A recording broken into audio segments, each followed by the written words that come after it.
You already muted. Hey, everybody. Once again, I'm excited. It's June 2nd. How are y'all? I got my Blue Yeti microphone. It's charged up and ready to go. I got a battery in the camera. Nothing could possibly go wrong, right? Right? This is live internet. I love live radio. And I love live broadcasting because it's just pretty real. It's pretty real. You're right there. Hey, thanks for tuning in. We got 20 people watching already. Really great night. And I have seriously big news at the end. This is really, really, really big. I'm excited and I'm humbled. That's all I'm going to say about it. But hang in there. You're going to love it. What kind of day did I have? I had an interesting day. I took my son to Providence, and what happened was I saw a fire. He saw smoke from behind University Heights Shopping Center, all smoke. He goes, "Dad, the building's on fire in the back." We drive around. Actually, I'm sorry, that was yesterday, but I filmed it. And now I only realized today what it was. I went over there. It's this big apartment complex at University Heights in Providence. Everybody's out in the grass. It's like a quad area. The apartment's kind of spread around. And someone lit like this trailer, like a flatbed trailer you hook to your car and you tow jet skis in it or whatever. But there was a bunch of boxes and different random things. It was crazy flames. It was melting the whole trailer. I mean, the trailer's trashed. Trailer trash. Its trailer is trashed. And I go back, I'm like, wow, that was cool. I filmed it live because I'm always thinking live. I get in my car and I notice in the parking lot, one car pulls out, almost cuts me off, New York plates. And then I could smell pot coming from another car. Someone was smoking and weed. And I'm thinking maybe some New York dealer came up and is dropping off his weeds. I don't know. It didn't occur to me till today. I'm like, wait a minute. There was actually 2 New York cars. I wonder if they came up to instigate stuff.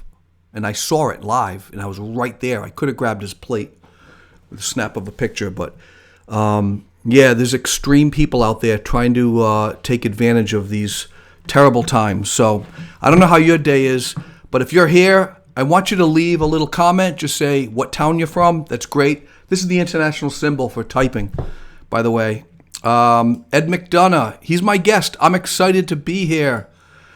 Go Ed, Bob Salvis. Hey Bob, good seeing you. So if you're watching this show, anybody out there, and you're not on the Wine with Dave page, just go to Wine with Dave and watch it. It's going to be awesome. You can leave a comment. It shows up on the screen. It's really good. And now I'm going to jump right into my second segment of the night, and it's called Did You Know? Did you know? Oh, let me cue my questions. Didn't cue the questions. And this time I have five interactive questions. Did you know that ostrich meat is the leanest of all meats? Yeah. Go out and eat some ostrich. The grapefruit gets its name from the way it grows. It grows in clusters. Did you know that? Just like grapes. That's where they get grapefruit from. And I like this. Did you know that laughing lowers levels of stress and strengthens your immune system? It lowers your stress. Yeah. Who else do we have? Jeremy Buckholz. But I'm in Wisconsin tonight. Wow. Traveling, huh? You gotta let me know. Let me know why you're there. Really curious. Jeremy was on the show. Super, super creative guy. We'll talk about him in a second. The average age of which America's presidents have taken office is 54. 54. And according to the manufacturer Spalding, we all know Spalding Sports, the average lifespan of an NBA basketball, 10,000 bounces.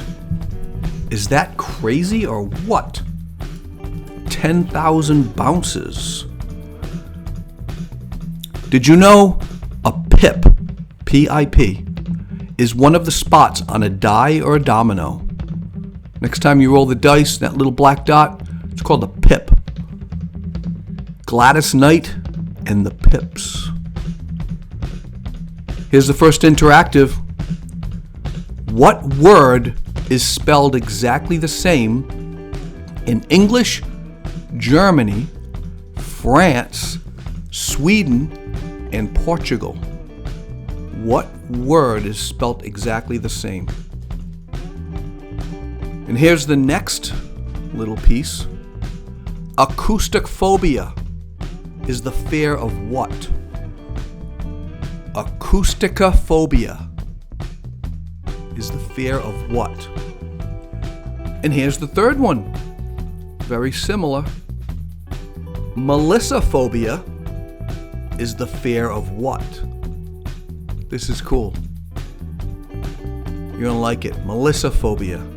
Acoustophobia, melissophobia. Did you know an office desk has 400 times more bacteria than a toilet seat?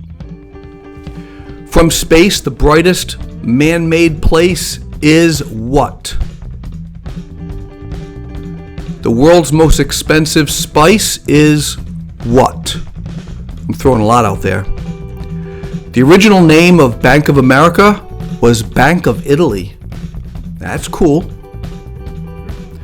The winter of 1932 was so cold that Niagara Falls froze completely. 1932. All right, that wraps it up. We're going to add up tallies here. Are we ready? Okay. We are going to add them up. Who's here tonight? Rick Greenwood. Word is Jesus. He thinks Jesus. So here's the first one. What word is spelled exactly the same in English, German, French, Swedish, and Portuguese? So Rick says Jesus. Jeremy, he's answering another question. So I'm going to give people a chance to answer these, okay?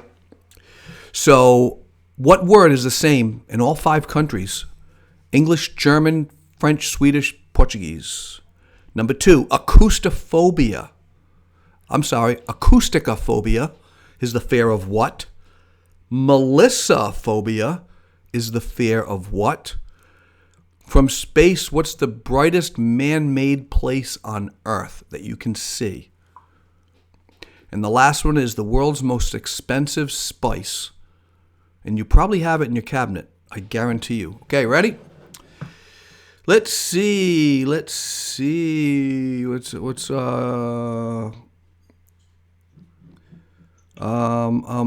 a lot of people are writing in here. Holden Beach, North Carolina, Jeremy. Bob Salvis, Central Falls. Oh, that's right. All right. But you're in Wisconsin tonight. I get it. Rick Greenwood says Tequila Tuesday. I knew that. We just made a Viking domino set. Cool. You painted in some pips, little pips. All right. So Rick Greenwood, let's wrap this one up. The word that's universal in all 5 countries, Jesus, he is wrong. What else? Tanisha. Hi, Tanisha Boyd. The word is no. No, it's not no, but you're kind of close. You're kind of close. All right, ready? The word is taxi. Taxi. You can yell taxi in America, in the UK, in Germany, in France, in Sweden, in Portugal. Just yell taxi. Make sure you have money for it, though. All right, next one. Acousticophobia is the fear of Dave? No, not. Acousticophobia, fear of mandolin playing by the fire. That's good. Don't want to burn that mandolin. I like that one. I like it. No, actually, acoustophobia is the fear of noises. The fear of noises. Acousticophobia. All right. Melissophobia. Anyone want to guess? Melissophobia is the fear of bees. Interesting, huh? People don't want to be stung. I think a lot of people have melissophobia. Probably even women named Melissa, especially if they have blonde hair. Because if you were listening to last night's show, bees go after blondes. They go after young kids more than adults. So if you're a young girl with blonde hair named Melissa, you should have Melissophobia because you're going to get stung. And actually, if you were listening last week, I had another bee trivia. In windy weather, you get stung more. So if it's windy out and you're a girl with blonde hair named Melissa, you should have Melissophobia because you are really going to get stung. All right. From space, the brightest place on Earth. What is it? Did anyone guess? No one guessed. It's Las Vegas. You can see it from space. All right. And the most expensive spice. Stephen Whitaker says saffron. Stephen Whitaker. I learned that in school the other day in Googling stuff. That's cool.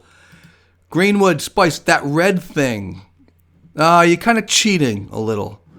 Tanisha Boyd, oh wow. Whiskey and fire can cause damage. LOL, oh yeah, to burning up things. So you know what it is? Stephen Whitaker won. Come on, dude, saffron. The most expensive spice is saffron. And Rick, you might have won too, because saffron, I think, is red. Paris, you think you can see Paris in space? Probably, but it's the brightest. The brightest is Vegas. Paris is a little duller. All right.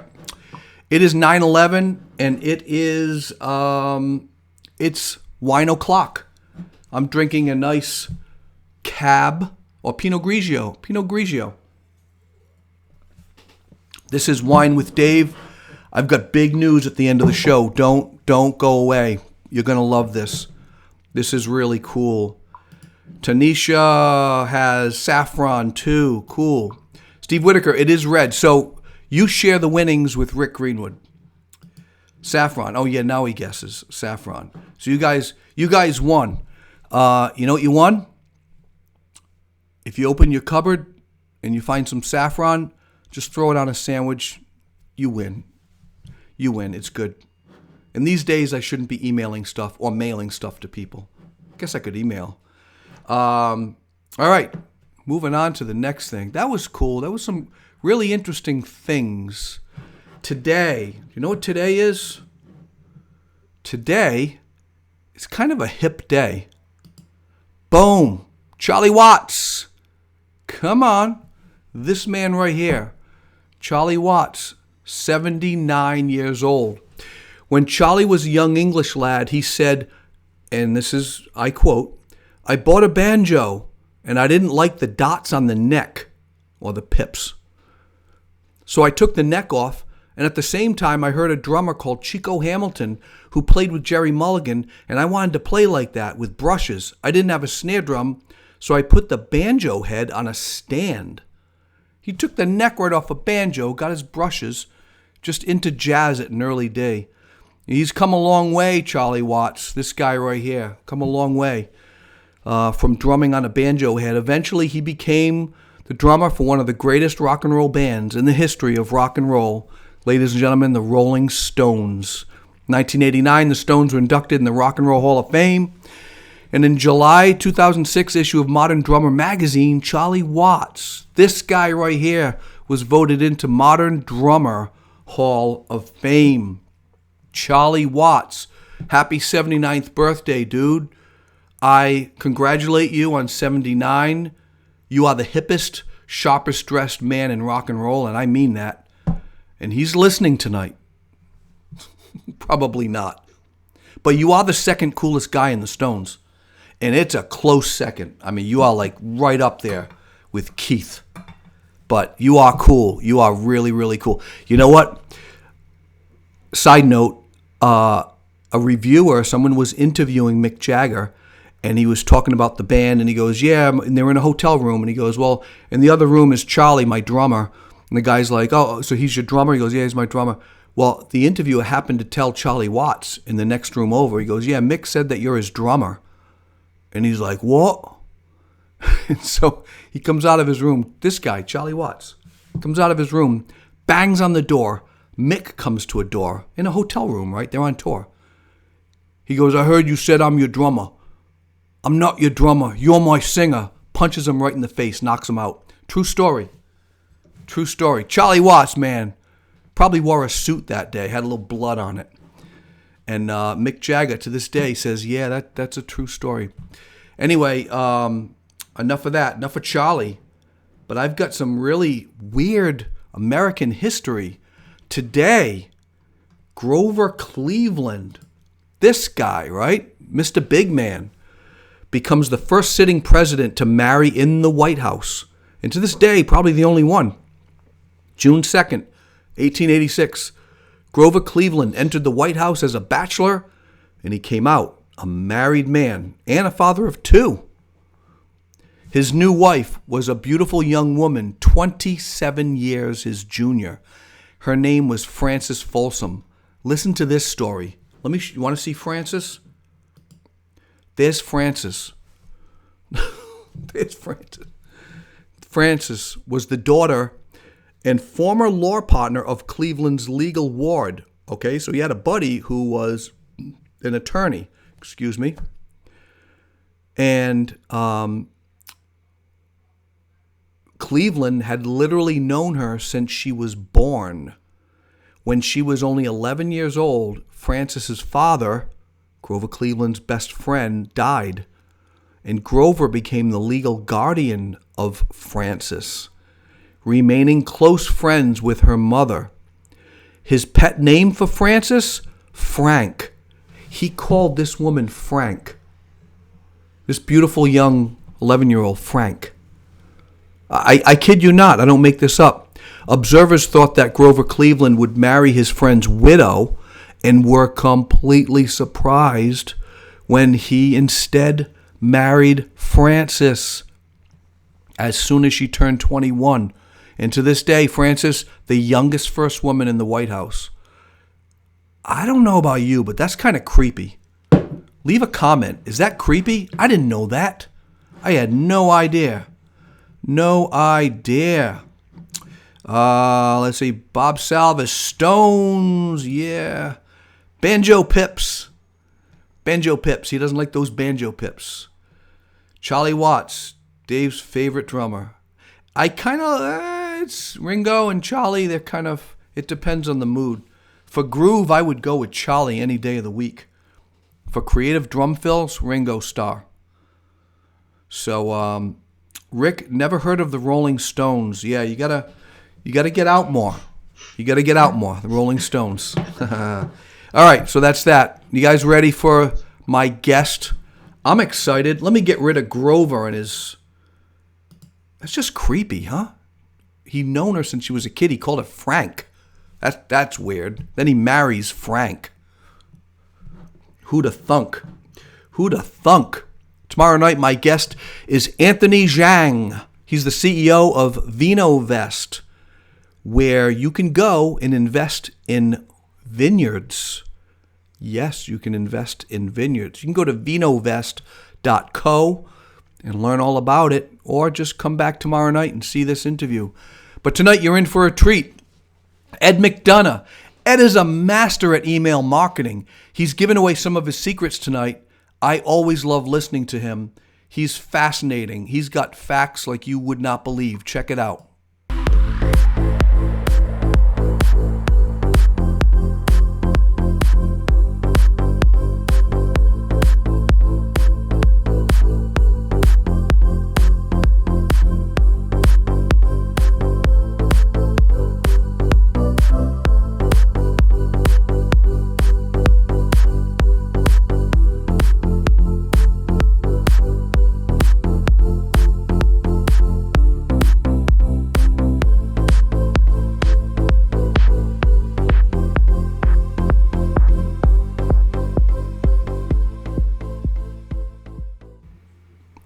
Ed, there you are. How are you, my friend?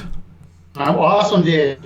Yeah. Let me put you on this side of the screen. Oh, there we go. It feels funny when you do that. Yeah, I switch. I can switch you around like that. I can switch you around. Oh, you can. You saw that? I felt it. You felt it. You felt it. Hey, move over to your right just a little bit, like 2 inches. You're just a little off center. Yeah, right there's good. Right there's good. You're looking good. Awesome. We got the good, buddy. We got the spring colors going on. You got the teal, I got the blue.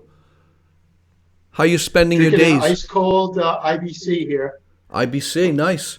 I have. I was going to do a root beer, but I got a nice Pinot Grigio.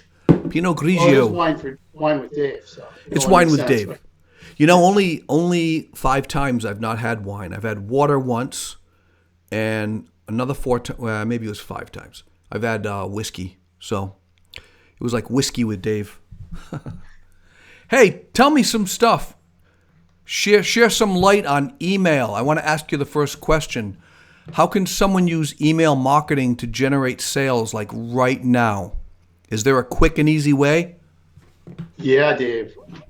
The best way to do it is get out that list you have of past clients, Yep. prospects, get their email addresses into some kind of tool like MailChimp or Constant Contact, and send them an email, make them an offer. People love offers. And here's a real secret, Dave. The way I like to do this is free gift with purchase. So don't just make them an offer. Don't give some away for free. Make them come to you and spend some money. So send them a free gift with offer. Create a real simple email that just says, hey, in honor of COVID-19, we're having a special. And when you purchase this, you get this additional service or this additional product. Doesn't matter what it is. And put an expiration date in it so they know that it's a limited time offer, and send it out. And here's another tip. Once you send that email out, about 3 days later, send another one out and remind them of it. And about 4 days after that, send another one out and remind them. And right away, just by tapping into your current past client, and prospect list. So what's the reason, like I asked you this before and I know it, but for everyone out there, what is the reason for not just giving something away and having a buy something, then we'll give you something? So the free gift with purchase is we want to generate revenue, right? So we want the business to make some money. So that's why we do free gift with purchase. It's always the best bet. Don't do discounts because that devalues your product or service. There you go. Always offer something in addition to what you have. So it could be an additional service or a product. So if you're a hair salon, you could say, come in and when you book a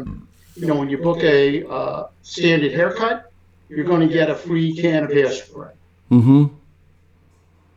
There you go. And people buy into that, right? They're like, when you book a massage. yeah, and people buy into that, right? Absolutely. Because they're thinking, I need a haircut anyway, but wow, if I go there, I'll get something extra as opposed to going to the other place. Right.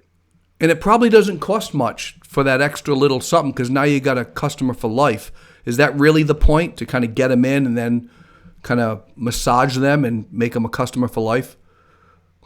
Yeah, well, with service businesses, the thing is to get them in there and then book their next appointment while they're there, right? So that's the ideal solution is you come in for an appointment, you get your free gift, and before you walk out the door, we're booking another appointment with you. So that revenue is being generated over and over again. Right. So I got a question from Bob Salvis. Free gift with purchase is great. Everybody loves to get free stuff. That's so true. Do you see that a lot, that people are just really jumping on these deals that you're working with clients on? Yeah, absolutely. For service businesses, all the campaigns we run are always the free gift with purchase because it works so well. And the other part that we do too is, which I didn't mention earlier, but here's another tip, is tell them to bring a friend and their friend will get the same deal so that the business can also get new clients as well as reactivate their past clients. That's cool. That is so cool. Jeremy says, don't devalue your product by offering discounts. Good advice there. Yeah, and then he says, gifts create loyalty.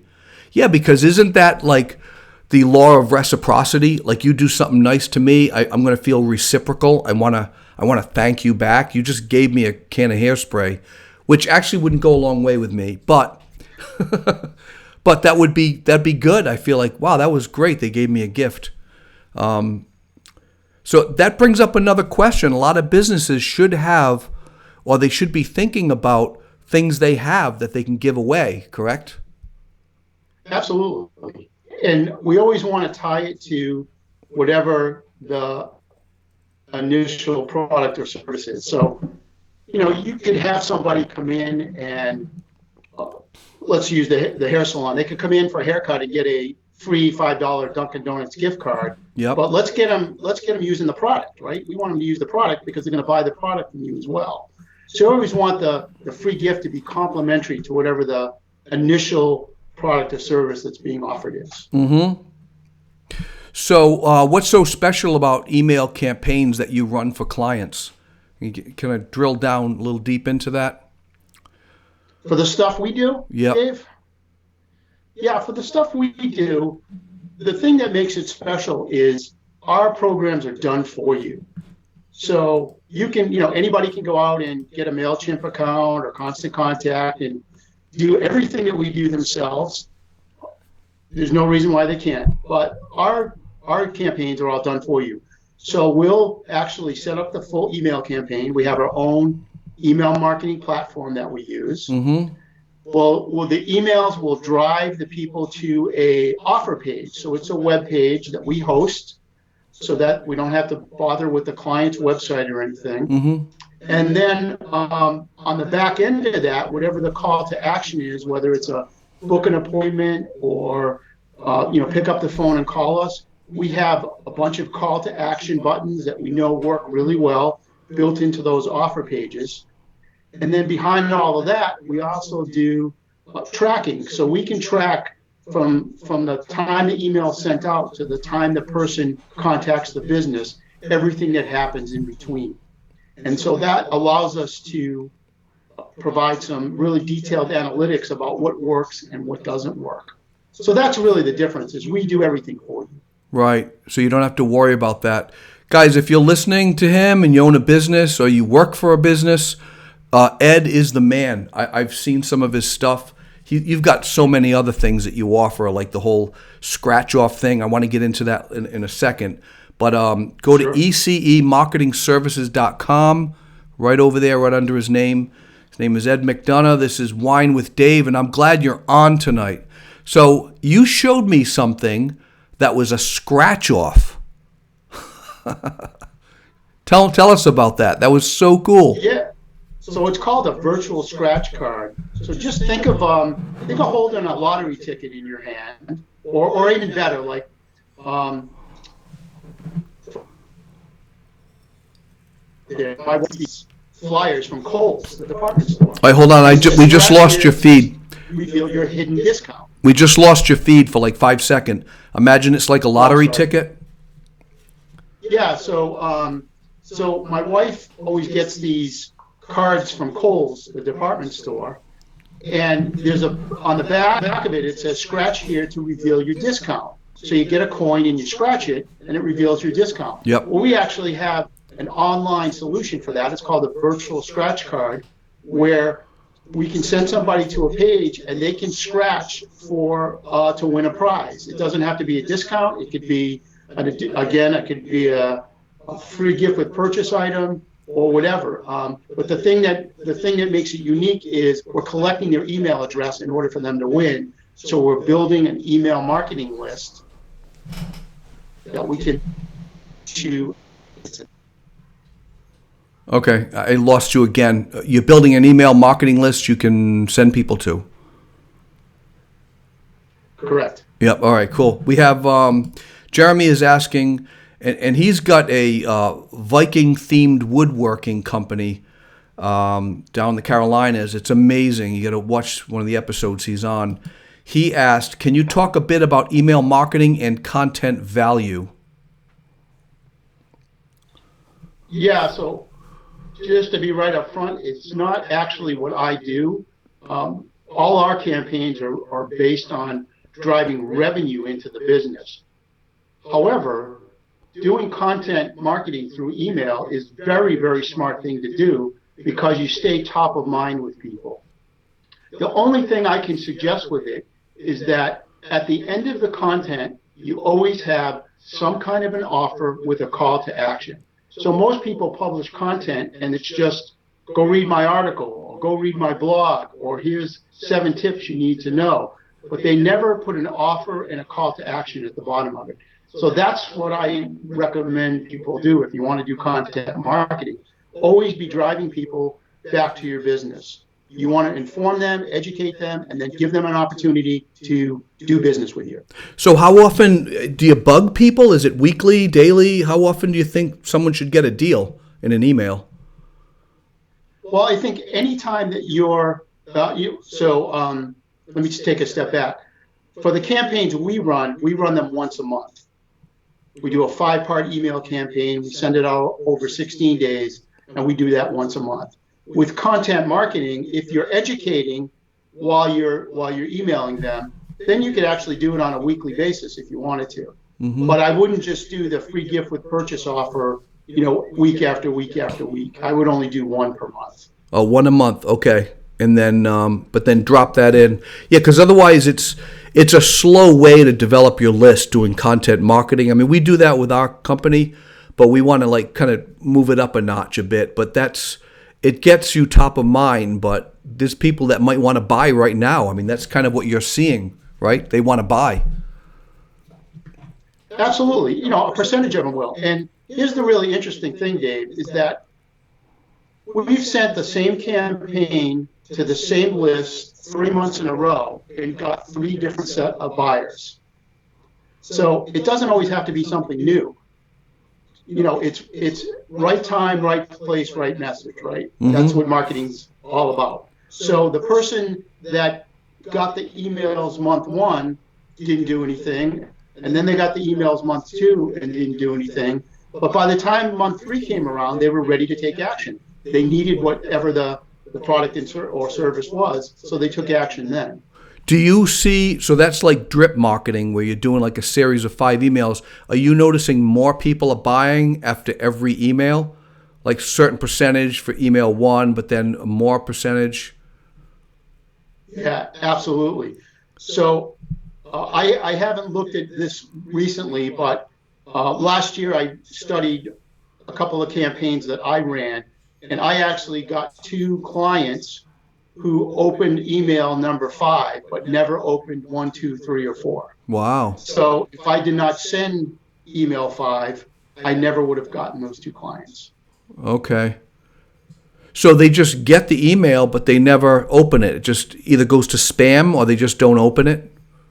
Yeah, they're on vacation, they're doing something else, they're in a meeting, they see it, they delete it, it's not important to them right now. Yeah. That's why it's so important to be repetitive in what you do, but at a pace that it's not obnoxious. And so we've done, hundreds of tests. Last year we ran 1.16 million emails through our platform, and we have all the analytics and data behind that. So we know how to run campaigns that are very effective without pissing people off. Mm-hmm. At the end of the day, you don't want everybody to unsubscribe from your list. Oh, right. Exactly. That's the last thing. You get some unsubscribers, but we want to keep them. Right. So now you were speaking at the marketing camp last year, 2019, which was fantastic.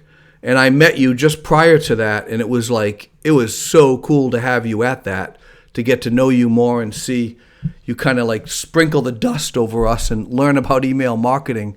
And so there is none in 2020 because of the situation. What are you going to be teaching at 2021 marketing camp? Yeah, so last year we taught client reactivation. Not this year, but next year, I want to talk about teaching people how to build their email list, because the money's in the list. A stat that people may not realize is 66% of purchases are through email, as opposed to only 26% of purchases through all other social media combined. So email is still the number one best way to engage a client or a prospect and get them to move towards making a purchase. Mm-hmm. But if you don't have an email list, that's hard to do. So at the marketing camp, which I'm number one honored to be a part of, and last year, I'm very excited to do it again next year. We're going to be teaching, start doing this and start tapping into that kind of hidden revenue that's in your business. Yeah, I think there are a lot of businesses that have never had an email newsletter, and so they're like, I can't hire you because I don't know where to start. So that's great that you're going to be teaching that. So you wrote a book, Email Marketing Advantage. What's the next book or project you're working on? So actually, Dave, just today I finished up my next book, but it's an audio book, and it's called The Ascension Marketing Funnel. And it's all about how to put together a business system that automatically finds and pre-qualifies prospects for your specific business. It's pretty cool. I've been working on this for a long time, and it's how I've been actually getting new clients for my business, and I'm ready to bring that out to the world and start sharing that with them. So it'll be out towards the end of the month, probably not to the first week of July, but I'm shooting for the end of June. So it's called The Ascension Marketing Funnel. The Ascension Marketing Funnel, yeah. So you're breaking down how people are coming in, and then there's a certain subset that eventually buys from you. Is that kind of where it's going? Is it more of a linear? Yeah, you can think of it as, a traditional marketing funnel is like a funnel, right? You put prospects in the top, Yep. and they come out the bottom. The Ascension funnel is the opposite of that. So it's more like a pyramid. So what we're doing is down the bottom is we're building a lot of awareness and the trust factor, the know, like, and trust factor. And we move people up the funnel by asking them to make incremental small purchases. And the more people buy, the more they qualify themselves, and the more they kind of raise their hand towards saying, yeah, I'm perfect for the product or service that you're offering at the end of this. So that's the thought behind it. And again, it's something that I've proved out in my own business, and I'm really excited to be sharing this with the public. Wow, you're flipping the whole thing upside down. That's good. And that's going to be an audio book, probably available Kindle, maybe? Right now, it'll be sold privately through my website. And then later this year will be the hard copy or the paperback version and the Kindle version. But this is purely going to be an audio book when it first comes out. Good. And are you the man narrating it and saying it all? I am. Yep. You don't hire an English person. Chapter 1 of Ascension Marketing. That's cool. Congratulations on that. That's really good. Thank you. I'm excited. So another question, how important is it to target a specific audience when emailing and prospecting? And how does someone know what their audience is? I mean, a business should know, but what if they don't? How do they know? Where do they go about this? Yeah, so let's talk about that part first. So one of the things we do with every single client that works with us is we help them identify who their ideal prospect is or the ideal client is. Sometimes people call it an avatar. And there are just a bunch of questions that we take them through, like, well, let's start with the simple stuff. Are they male or female? How old are they? What kind of jobs do they have? What are they passionate about? What do they like to do for hobbies? And so we actually build this avatar of this person so that when we're creating the marketing message for it, we're speaking directly to that person. I always say that, with marketing, you want to focus your marketing resources on targeting a specific audience. You can sell to everybody, but you really only want to market to that specific audience. Right. So it's really just identifying who your perfect or ideal client is. One way to do that is by looking at your past clients. What are the characteristics of them? What do they have in common? So that's the first part, is understanding who your target audience is. The reason why you want to go after your target audience is because after the millions and millions of emails that I've sent out, what I found is you get 3 times the engagement when the audience is targeted. You'll have 3 times as many people taking you up on your offer, coming to your business, buying that, making that purchase with the free gift offer, taking you up on that. So really, that's why you want to do it, is because you just get a much, much higher engagement. Right. That's good stuff. What email marketing not understand? Yeah, so we're working on building Right. an avatar for our customers and knowing who they are, who really buys. It's so funny, we work with a bunch of clients, and I know one was a solar roofing company, and they were saying something that they thought it was going to be men that make the decision, but really it's the women, which to your point, because they're looking at the aesthetics of a roof, they want to make sure it's going to be an attractive solar panel on the roof. So nothing else. They don't care about anything else. They know it's going to save money. Where the guy's looking at money and how much is it, when can it be paid off. But really the woman, if it doesn't pass the woman, then he ain't getting it. So that's really interesting to look at that sex. Like, who is it? So There's a lot of interesting stuff like that, Dave. There was a study. Insurance people were going into companies selling insurance plans to the company, and what they found was that everybody that was there taking the seminar, their main focus was being able to offload the insurance part of it so they could spend more time out on the golf course. And so they actually changed their marketing pitch to, come work with us and let us do your insurance so you have more time to go and golf. So when you find that underlying factor, you can really market that to the point. Oh, yeah. And you could change the speech and the context and photos and everything, right?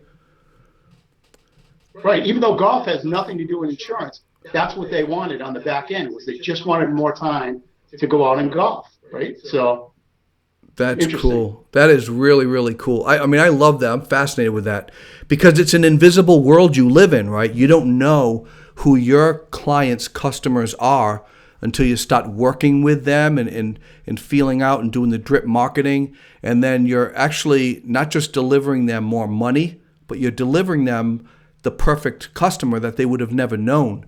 So what are some of the verticals you work with that's good? I know gyms are really good, yoga studios, a lot of the chiropractors, I'm sure.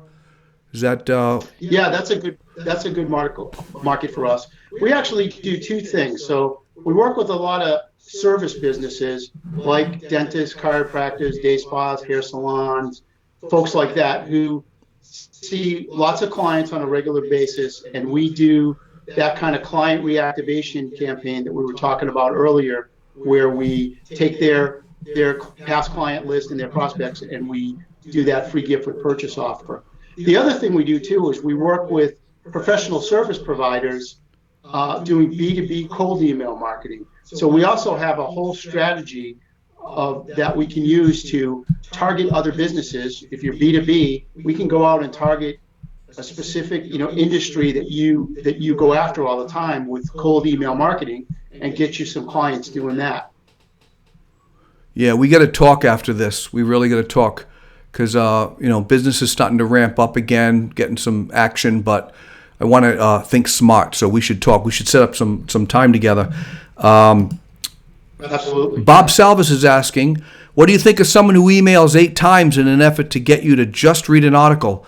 I already read the article, and the emails keep coming, so not sure what the end game is on something like that.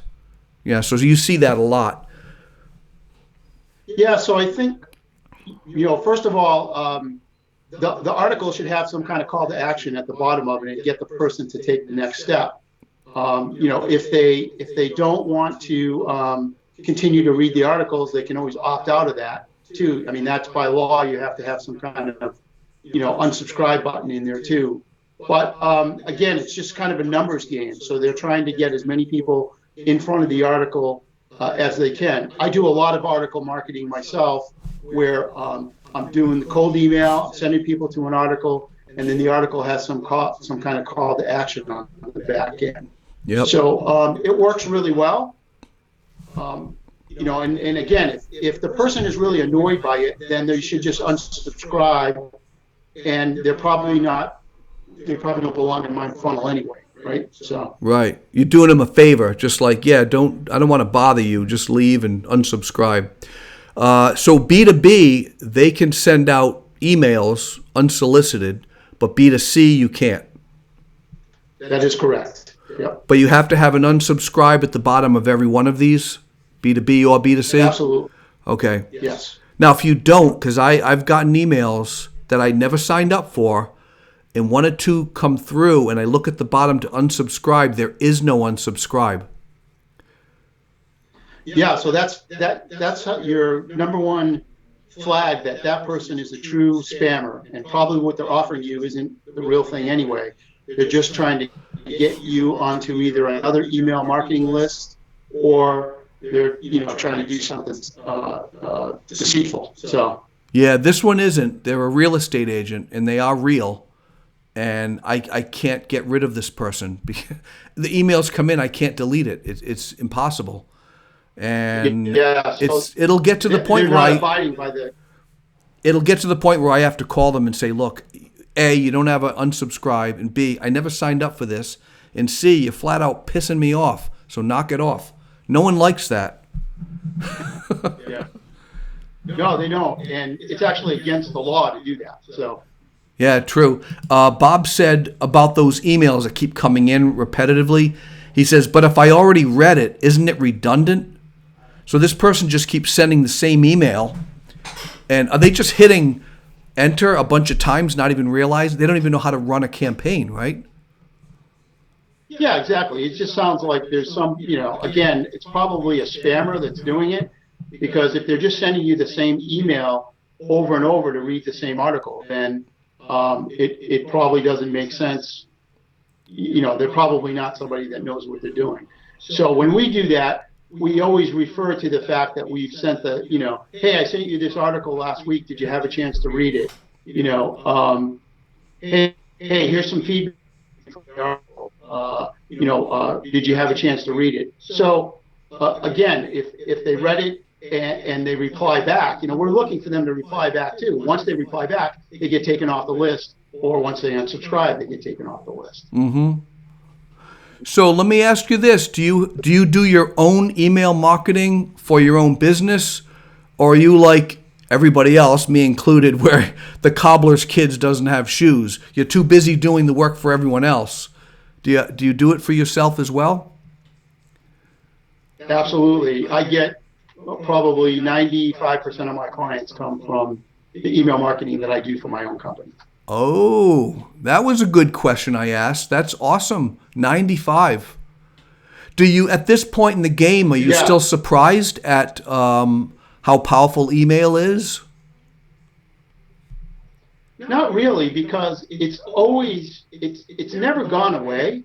It's, it dropped off people's radar because of social media. And everybody jumped on the social media bandwagon, text marketing as well. It's interesting. I just got an email yesterday from someone that was looking for text marketing. And here's the thing about text marketing.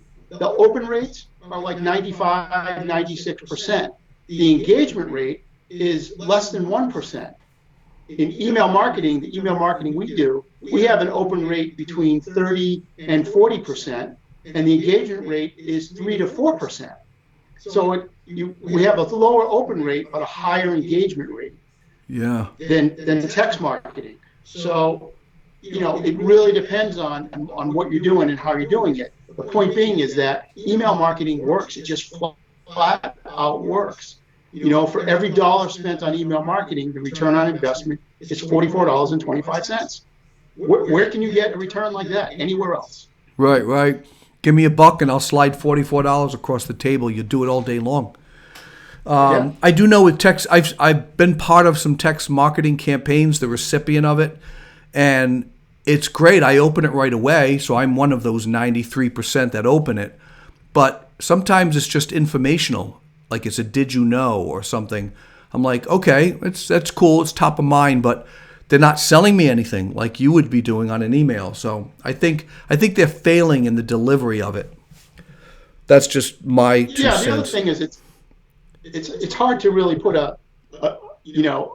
something that has enough curiosity but enough validity in it in such a short message. Yeah. And email marketing gives you the opportunity to do that because the initial message can be bigger than what a text message can be. And if you send a really long text message, people aren't going to read it. Yep. Listen, it was great having you on the show. You're a wonderful guy, and you know your stuff. You know your stuff. And it's always fascinating sitting down and chatting with you. And it's too bad we're not having marketing camp. I'd love to sit around the fire there at night, and that was fantastic. That was awesome. That was awesome. That camp, I'll tell you what, Dave, I learned so much from you guys sitting in the audience when everybody else was presenting. I'm excited to go back. Yeah. Because I just want to learn more. And being around all those people who are also smart, every one of the presenters just did a phenomenal job, and I learned so much. I'm so excited to go back next year. I can't wait. Yeah, we got new speakers coming up. It's really good. We're starting to plan that. It's really, really good. I can't wait, man. And in the middle of the woods, and it's peaceful. It's how can you beat that? Let's see. Ed Socko. Sal Socko. Ed's the man. Jeremy Buckles. Good stuff, guys. Yeah, Jeremy, reach out to Ed. Follow him on LinkedIn. I think he's a good guy to know. He's obviously a good guy to know. And Ed, reach out to Jeremy Buckles. He's on. I know you're more LinkedIn. He's more Facebook and Instagram. But good businessman. His business took off. Bob Salvas, text marketing is too interruptive too. Email is better. Okay. I agree. Bob, tell me how you really feel. Thank you so much for coming on the show. Everybody follow him. Go on LinkedIn, follow him. Let's do a virtual clink in your left hand. You ready? And it's got to be in your left hand. Okay? Hold it a little closer to your chest. All right? And over your left shoulder. Oh, I lost you. It's got to go over your left shoulder. I lost you. There we go. And then on the count of three, just you move it towards your right. Ready? 1, 2, 3. Virtual click. Ooh, that was excellent. You stopped exactly where you needed to. That was cool. I'm going to do a big collection of all those virtual clinks. I've been watching your videos, Dave. I've been practicing. You've been Your wife sees you in the mirror with an empty bottle. And then you're talking to yourself. She's like, Ed, you're reading too many emails. What's that? We have fun sometimes, huh? We have fun sometimes, yeah. I'm never going to unsubscribe from you. You're a man people need to get to know more. Thank you so much for coming on the show. Thank you, Dave. All right, we'll see you. Take care. That was Ed, the man, the master, the myth. That was cool, huh? Jeremy says, good clink. Yeah, that was good. Jeremy, you should be a better clinker. I mean, I'm thinking that's really good. Hey, guys, if you're listening, Jeremy Buckholz, follow him. He is Clan Runda, R-H-U-N-D-A. Clan with a C.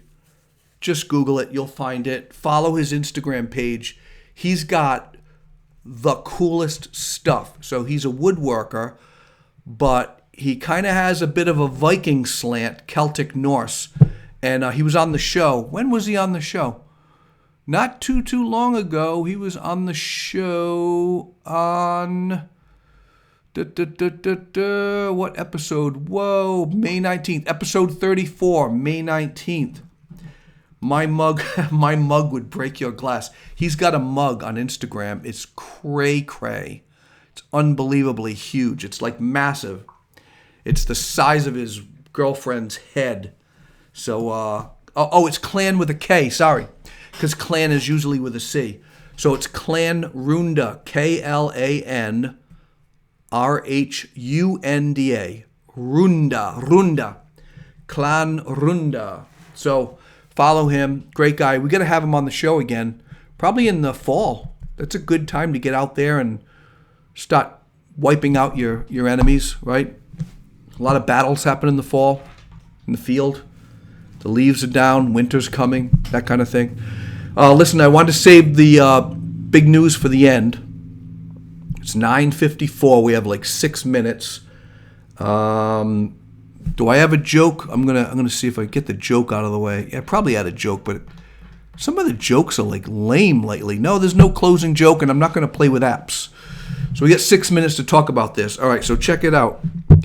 So about last Thursday, about 3 episodes ago, I talked at the very end of the episode. It was with Chris Chappelle, and I happened to talk about how I finally watched the video, the video that everyone's seen with George Floyd, and it really moved me, as it did many, many, many millions of people.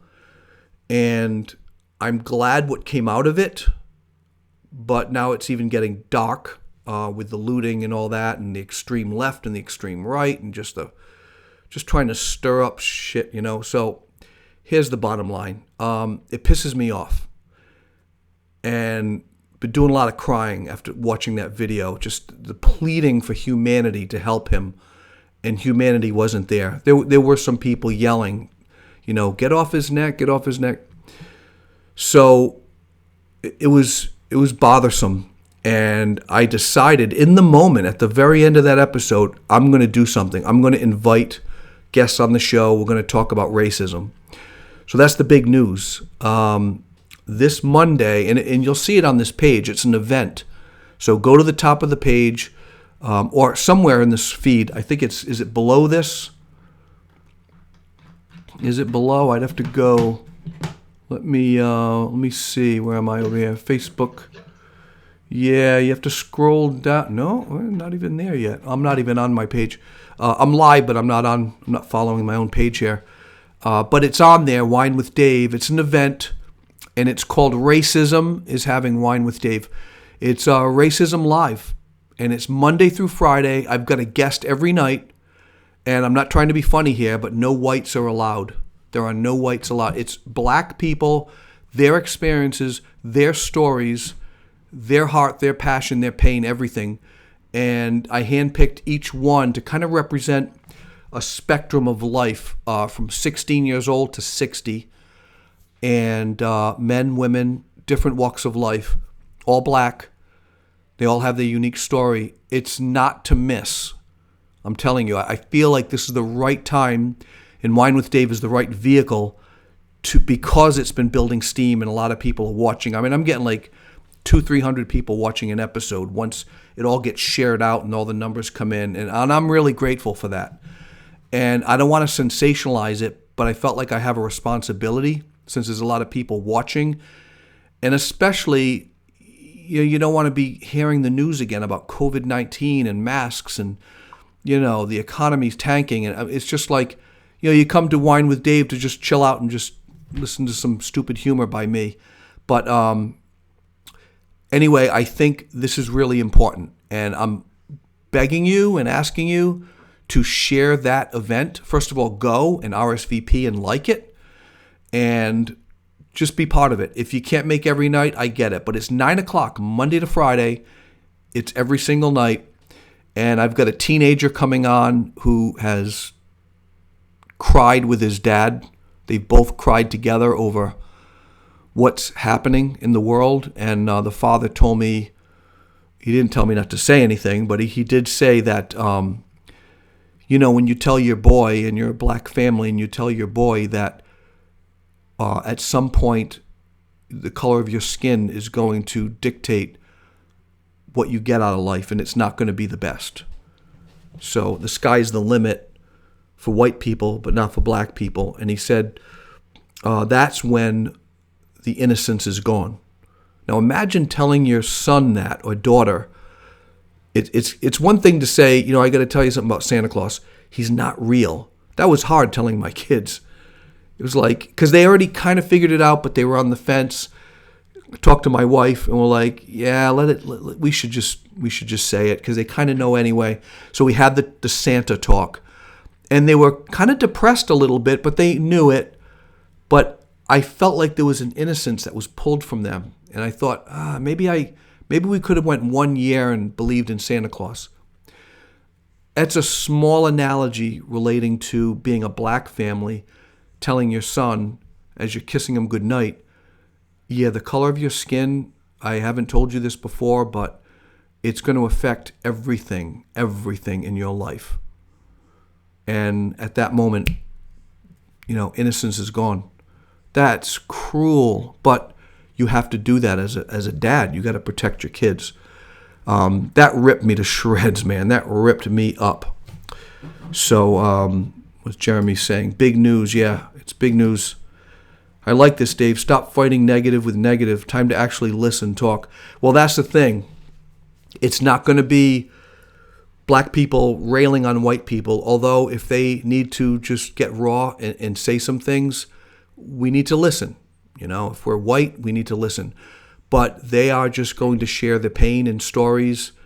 They're providing me with the questions. I don't want to make them feel uncomfortable, and I'm telling you, they're being very brave for coming on.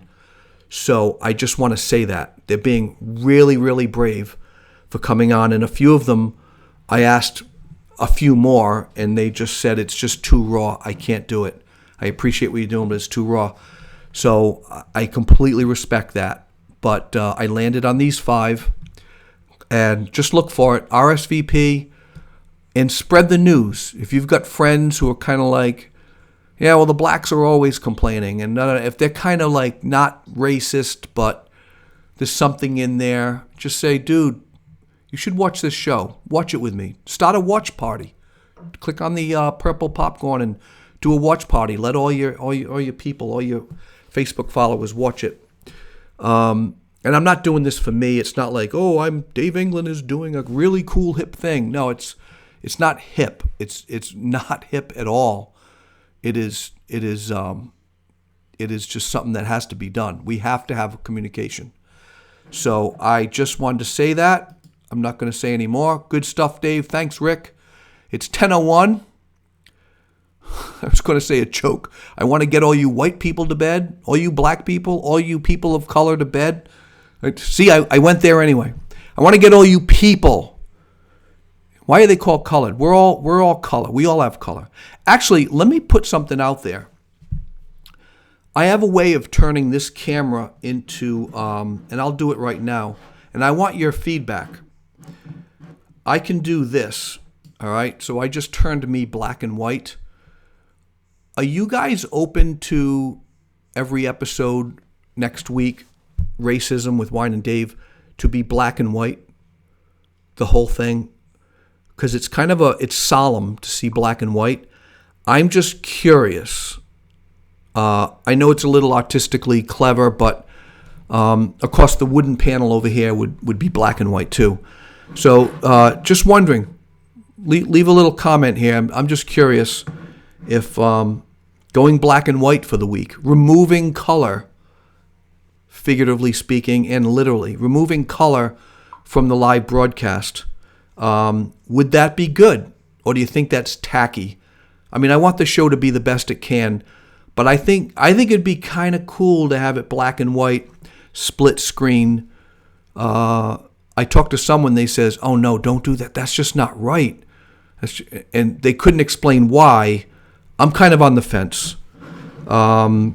Ed says, I like black and white. Black and white, I like it. Yeah. I mean, it's. I can do various degrees, like that.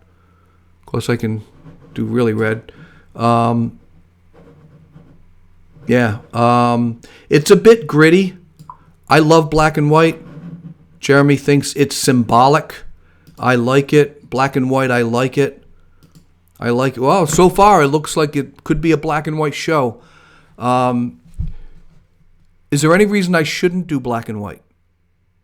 I'm trying to explore that. I don't see where it would be bad or tacky or cruel. It's a style. It's a style, that's all. I like black and white. Maybe we'll do black and white. Anyway, follow the page. Thanks for following, and everybody who has been following. And there's been a lot of listeners tonight. This feed goes out to many, many Facebook pages, by the way, not just Wine with Dave. It goes out to different communities. So I end up getting, like I said, 2, 3, 4, 5.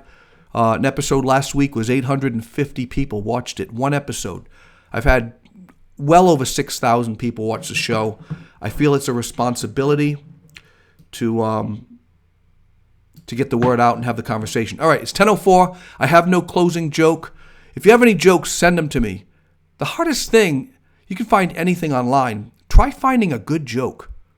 It is really hard. They're just stupid.